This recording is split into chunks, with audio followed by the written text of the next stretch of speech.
Don't be an anonymous investor. Join the stock market social media platform public.com. Invest any amount of money and share with friends and new friends. Discover new opportunities, such as new companies and potential business partners, and useful tools for beginners, and share your experience with friends on public.com. Link in the video description gets you $5 for being a Grid Network viewer. Use the referral code GRIDnet for your free $5 to invest. Start investing and networking on public.com.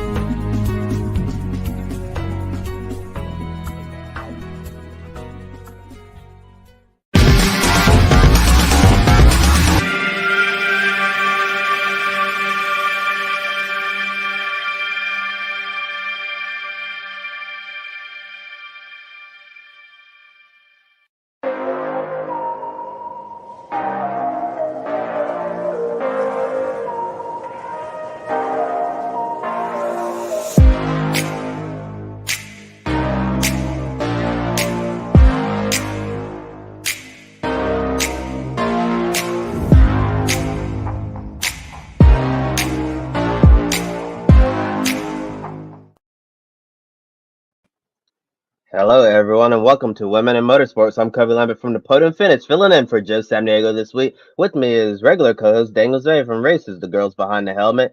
Feel free to comment in the chat below and ask any questions you have. And want to give a big thank you to our great Patreon supporters, Colin, Mark, Deshelle, and Robin. We appreciate you for supporting Grid Network and keeping us on the air. We hope others do the same. We have several stories to cover today, but first, let's start with Daniel recapping Ferrari Challenge. Hi, hello everyone. Thank you for having me. And it's always a honor to co-host this episode of Women in Motorsports with you, Kobe. As you mentioned, we have been following Ferrari Challenge Europe in the last couple of years as Iron Dames decided to expand their busy schedule also to the Ferrari One Make series. And they won last year with Michel Gatting. This year they have a new driver on the grid in the 83 pink Ferrari, and he's 18-year-old French driver Dorian Pin. Last weekend they were racing at Hungaroring in Hungary, and Dorian continued her outstanding season in this series. It was the third round of the season, and she really had a perfect weekend at Portimao, the season opener, with 2 pole positions and 2 victories. And a further podium at Le Castellet in the second round, despite a tire blow. So it was kind of an unlucky weekend for her that she couldn't maximize her potential. But from Hungaroring, she was really back in a great form. And she was second on the grid in race 1 on Saturday, and she really knew how she knew that she had to pass at the start to win because of the nature of the tight Hungaroring circuit. We also see this with Formula One often, that it's not really a great place for overtaking, and she really did make the move at the start into turn 1. Then she pulled away and really won in a dominant fashion. So a really great start of the weekend for Dorian. She took pole position on Sunday, again on Sunday morning. So again, really looking for another strong day on the second day of racing. And after a great start into race 2, she led from lights to flag, took her 4th win of the season. She's racing in the pro class. The Ferrari Challenge Europe has the Pirelli Trophy, which is for pro drivers, and the Shell Cup for let's say pro-am or amateur drivers. And Dorian was obviously in the pro class, and there were some good drivers. I mean, drivers with single seaters experience, like John Wartick. He had some FIA Formula 3 experience, also former F1 driver Adrian Sutil. So definitely some good competition, but Dorian really swept away the competition and took her 4th win of the season. She's now leading the standings with good margin. I think she has like 9 points of advantage over John Wartick after only three rounds. And also in the Shell category, there was another female podium. Former ELMS and WEC racer Manuela Gosner, who also had been racing with Iron Dames. She's now racing with her own family team, MP Racing. She was back on the podium at Hungaroring after claiming a second place in Le Castellet at the previous round. Now she was third in race 2, from fifth on the grid. So definitely she had a good race with some great passing. Also, she had the pass for the podium on the final lap. A very charging race for Manuela. And so also she had another strong one after going back on the podium at Le Castellet on round 2. I would say that if Maya Veog is considered so far the female future in single seaters, she's been racing in Formula 4 both in the Italian and in the German championship with Iron Dames, and she's also obviously the first female driver in the Ferrari Driver Academy. I would say that probably Doriane Pin represents the future of Iron Dames in GT racing. She's really been dominant in Ferrari Challenge, which is like the stepping stone to the bigger GT and endurance championships. And she has been promoted to the main lineup for the upcoming 24-hour of Spa-Francorchamps, where she will share the number 83 Ferrari 488 GT3 with Sarah Bovey, Michelle Gatting, and Rahel Fry. So I think that's definitely good progression from Doriane. And I think that we have a question from our audience. They say that it's the first time watching the show live. Will Doriane be in Le Mans or IMSA? I think that's a really great question.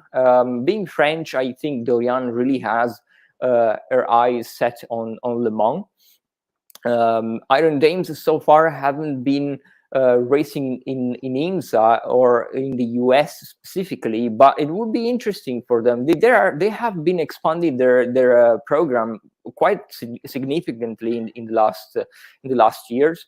So I wouldn't be surprised if they would maybe try something in the US. And IMSA is definitely, it's probably the biggest championships in sports cars in the US. So that will be interesting. I think Doriane definitely could be one to watch in Le Mans, probably if she stays with Iron Dames, and I think it's most probably that she will do so.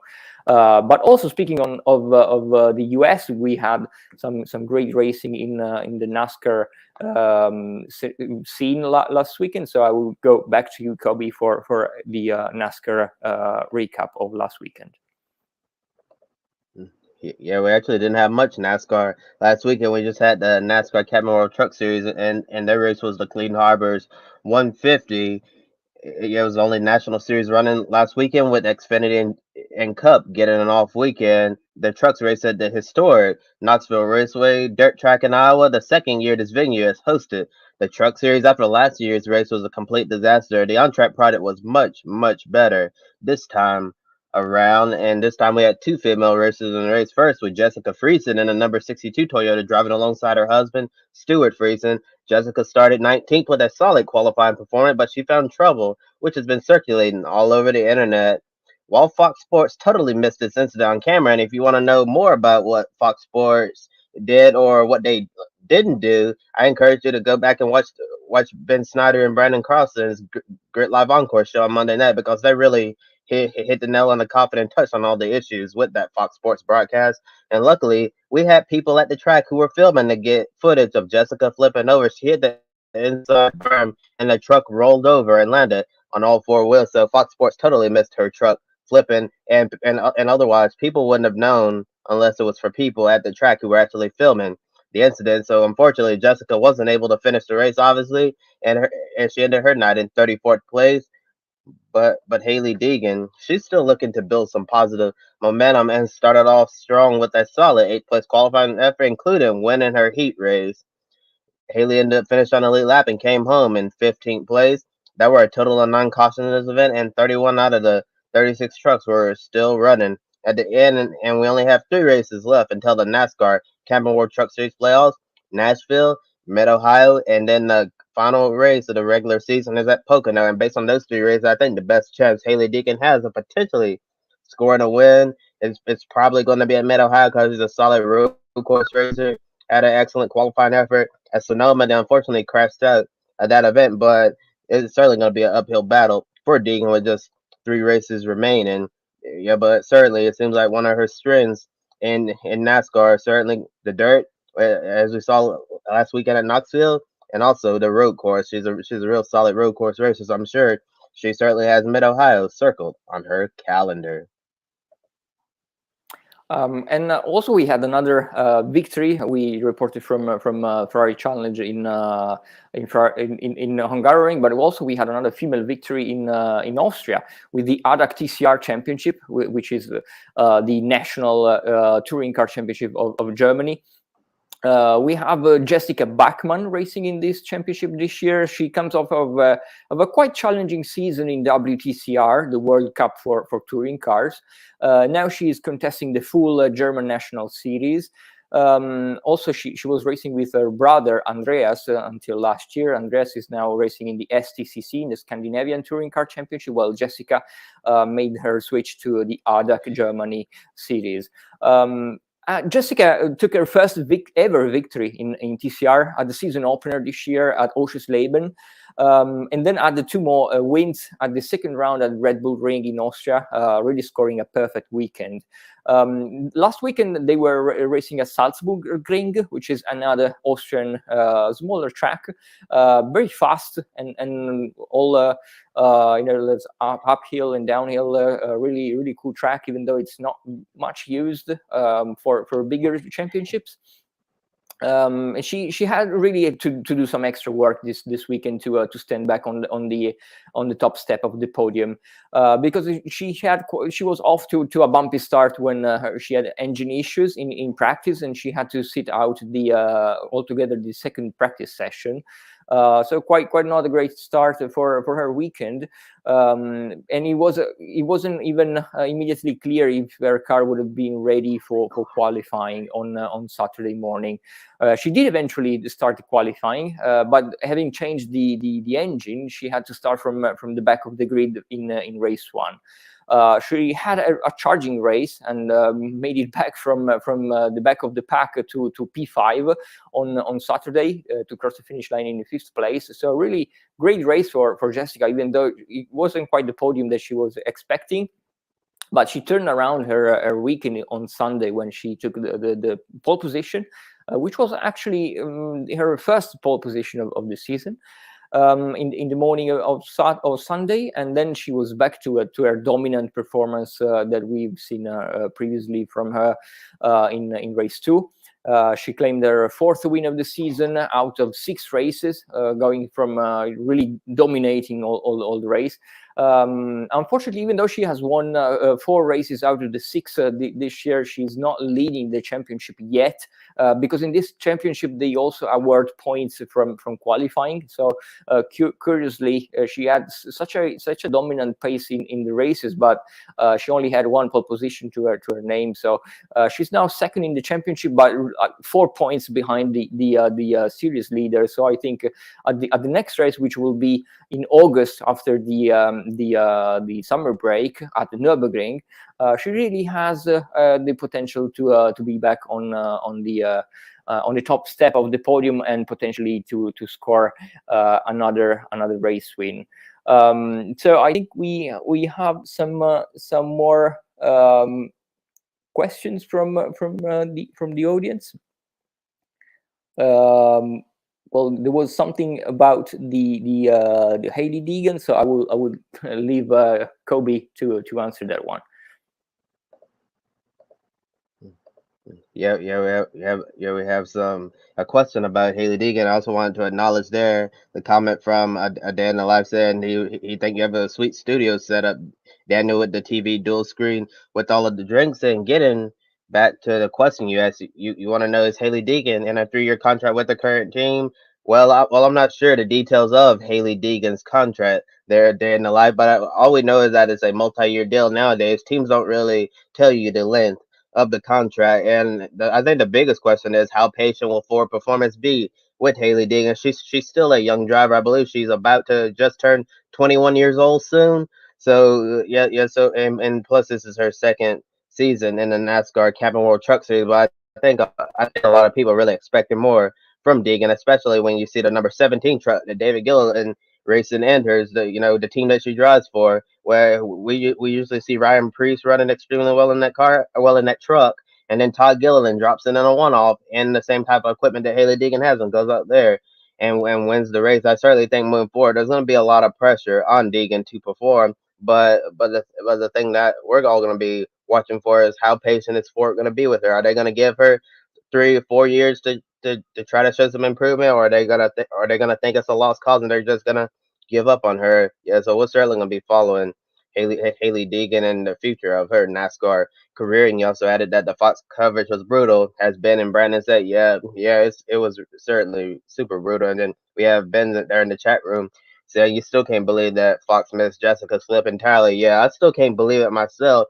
And it was the fact that even after we knew it happened on social media, Fox failed to acknowledge it to the audience. So I'm sure. So if you're not following the race on social media, there are still people today, at the end of the week, who still have no idea. They probably have no idea that Jessica Friesen ended up flipping, and as we've already said, that's totally inexcusable. So, but we can only hope that the coverage will only get better, and they'll learn from the mistakes that were made when the NASCAR Camping World Truck Series broadcast in Knoxville.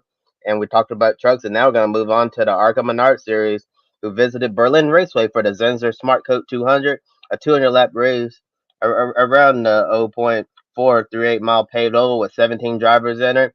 And Amber Balkin came in with a streak of 3 top 10 finishes in a row, looking to make it 4 in a row. She started 8th and looked poised to keep her top 10 streak going until lap 63. A crash ended her day. She brought out the second caution. However, with so many other cars done for the day, she finished 11th, one spot shy of 10th place or better to keep that streak going.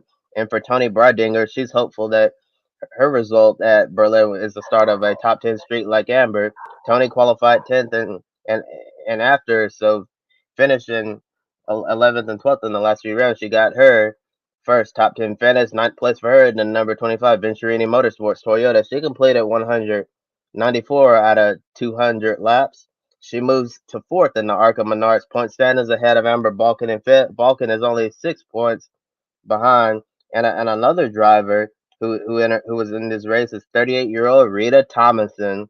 She made her ARCA Menard Series debut, qualified 15th and finished 12th, but unfortunately, a short day. Her day ended after a total of 41 laps. And a fun fact about Rita Thomason: her day job is working as a police sergeant in Tuscaloosa, Alabama. And that's one of the coolest things about the ARCA Menard Series.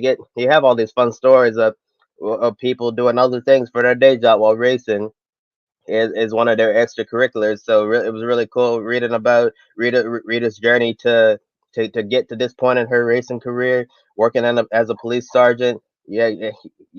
So a lot of these ARCA drivers, well, some of them have other things that are going on in their lives, and then on the weekend they get to have fun on the racetrack, kind of like Andy Jankowiak as a pizza delivery driver, and then he shows up every now and again to enter the ARCA Menards Series races. And ARCA is going to be back in action again this weekend in the Menards 250 at Elko Speedway. We'll be watching that race, a full report on Grid Live Encore, and also Jennifer Jo Cobb is back this weekend looking to make the race at Nashville Super Speedway. And Daniel, we have a really busy weekend in racing coming up. So which particular races are you going to be following?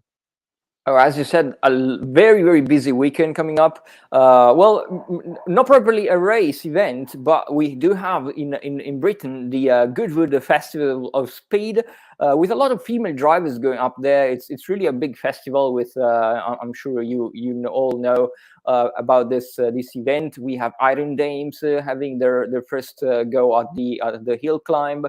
We have Jamie Chadwick with the Extreme E SUV. Then we have some W Series drivers, Emma Gilmore also with McLaren, some many others.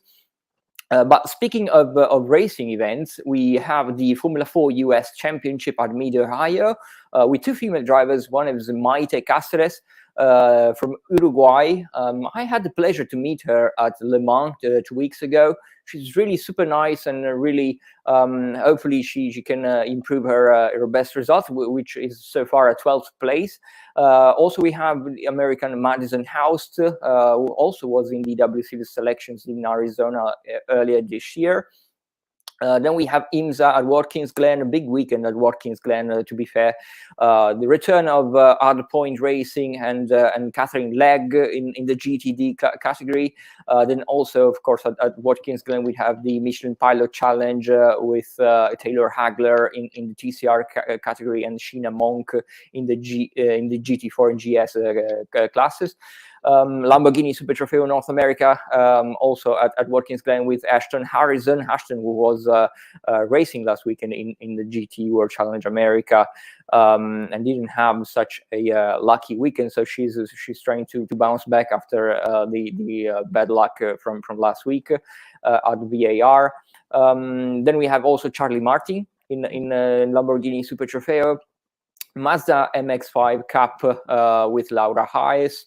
Then coming to Europe, we have the ADAC Formula 4, which is the German series at Zandvoort, where Maya Veug from Iron Dames will be racing. She's usually racing in the Italian Championship, but she's also having some guest appearances in the German one. ADAC GT4 Championships, always at Zandvoort with Gabriela Gilkova. She's really a strong contender in GT4 Germany. She's also racing in the European Championship. Then we have the SER, which is the Campeonato España Resistencia, where at Motorland Aragon, where Nerea Marti, W Series racer, is also contesting her first full season in touring cars in a BMW M2 Cup Challenger. So it's really interesting to see also Nerea doing her first season outside of single seaters. Also remaining into touring car territory, we have Beast TCC at Croft with Jade Edwards. Then we have Danish Formula 4 at Gillenstringen with quite a few female drivers. There's not a big grid with, but certainly there are a lot of female drivers here. We have Aurelia Nobels. She's a very young Brazilian driver that she's making also her first appearance in Europe in the Danish Formula 4. Then we have some other regulars in the championship, like Mikaela Rasmussen, Alex Kobi, Line Sonderskov, and Mille Hoe. Then at the NLS, the Nürburgring Langstrecke series at the Nordschleife, we have Carrie Schreiner having her first race in at the Nordschleife in GT3 with together. She's sharing a car with her boyfriend, so it's going to be interesting to follow Carrie. Then we have Janine Schaffner. She's usually racing in GT Open, but she has a big experience at the Nordschleife, so she's coming back to familiar territory. Then Sofia Gasho and Chantal Prince. Then in the Formula Regional Japan series, they're racing at Okayama after quite a big gap from their first race at Fuji. We have Miki Koyama. She had a podium last time out, so definitely going to be interesting to follow the former W Series racer. Speaking of the former W Series racers, we have also Megan Gilks at the GB4 Championship at Snetterton, together with Logan Hanna, Chloe Grant, and Jessica Edgar. So another championship with that features quite a lot of female races.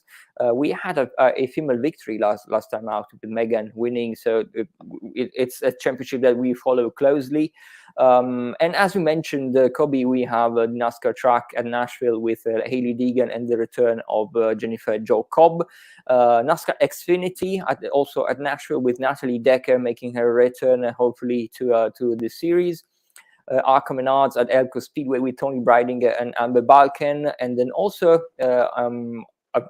remaining in NASCAR, we have the Mexican series at Guadalajara with also this is a championship that has featured quite some female drivers. They have two separate series, so Regina Sirvent is racing in the main class, while Jimena Labastida, Valeria Aranda, and Andrea Lozano, they're all racing in the track series in Mexico. So this is a pretty big weekend coming up with a big schedule, and we will definitely report from their best results here on this program next week.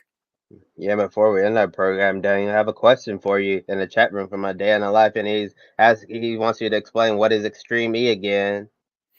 Well, Extreme E is racing again in 3 weeks, I believe, in Sardinia, so in Italy. it's a new championship. This is their second season.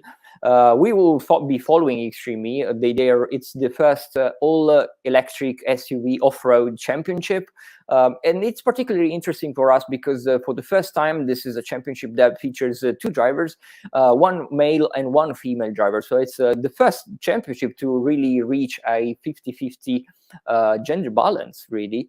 And they do one lap of the course, which is quite long, and it's off course, but it's still a closed track. So it's kind of an interesting mix of track racing and rally racing. And particularly, there has been some good results from drivers coming from a rallycross background, because of course it's much closer to that kind of format. But as I mentioned, it's really interesting because there is one female driver and one male driver. They switch over after one lap. And then they have the lap times added to the whole lap time. So this is really interesting format. They are only at their second year in their history. The championship has been founded by the Alejandro Agag, the same founder of Formula E.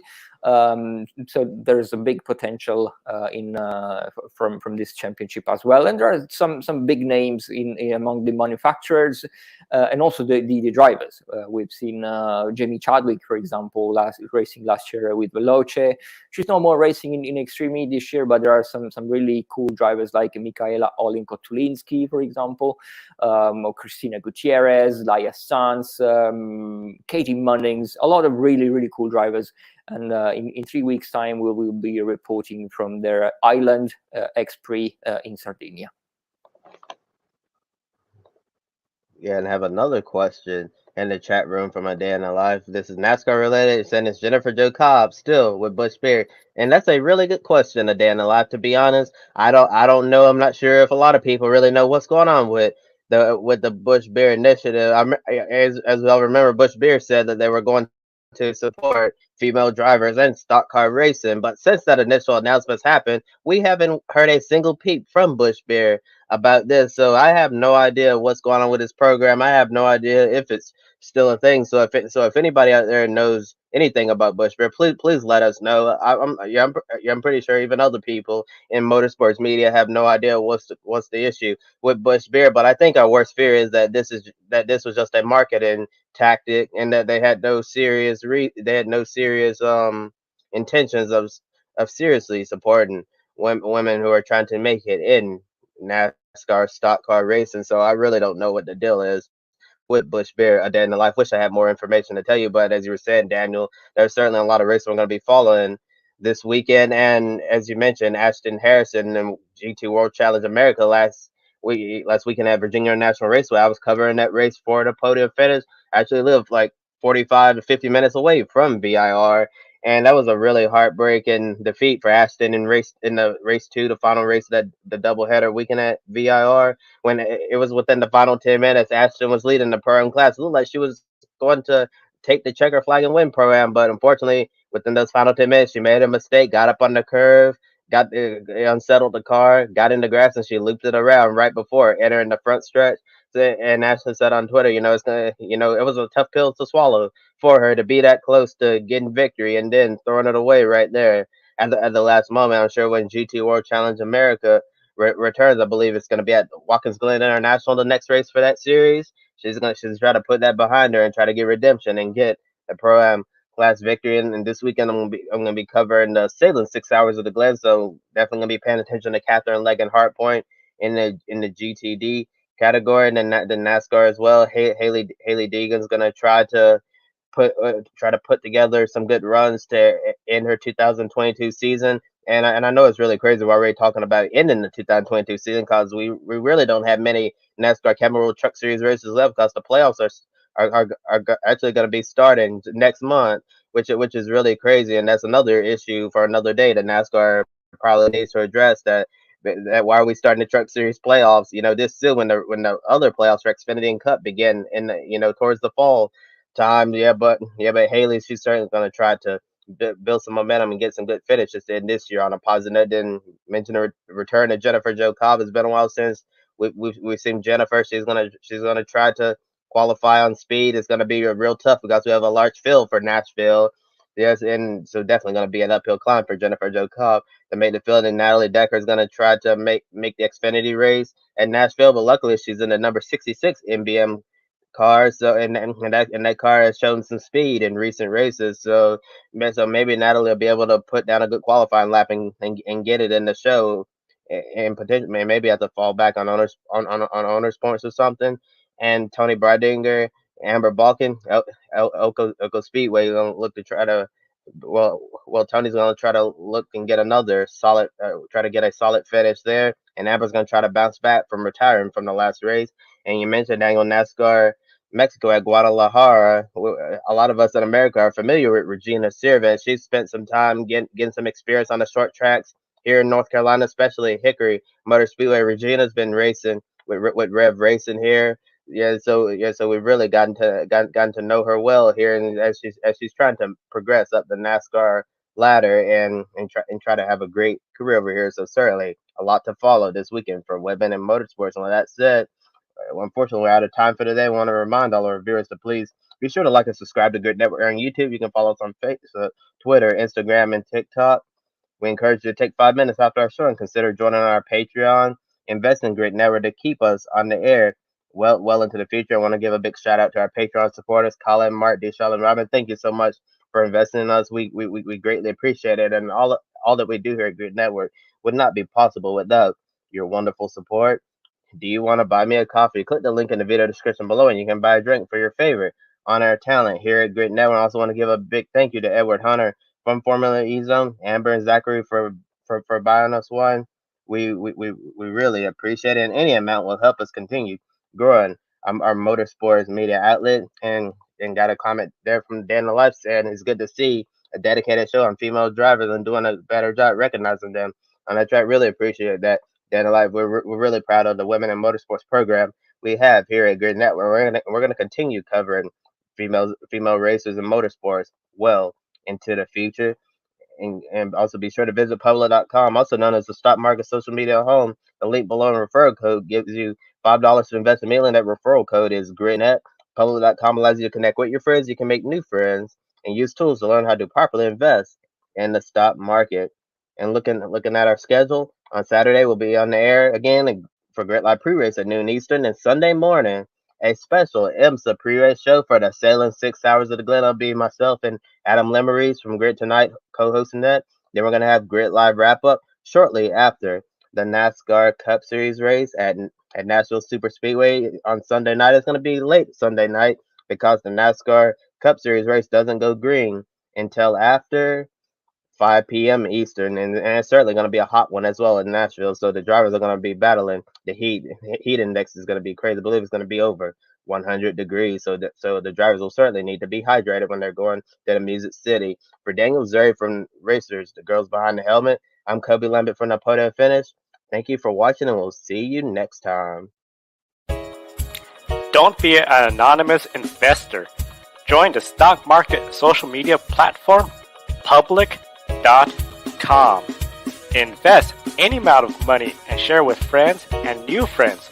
Discover new opportunities, such as new companies and potential business partners, and useful tools for beginners, and share your experience with friends on Public.com. Link in the video description gets you $5 for being a Grid Network viewer. Use the referral code GRIDnet for your free $5 to invest. Start investing and networking on Public.com.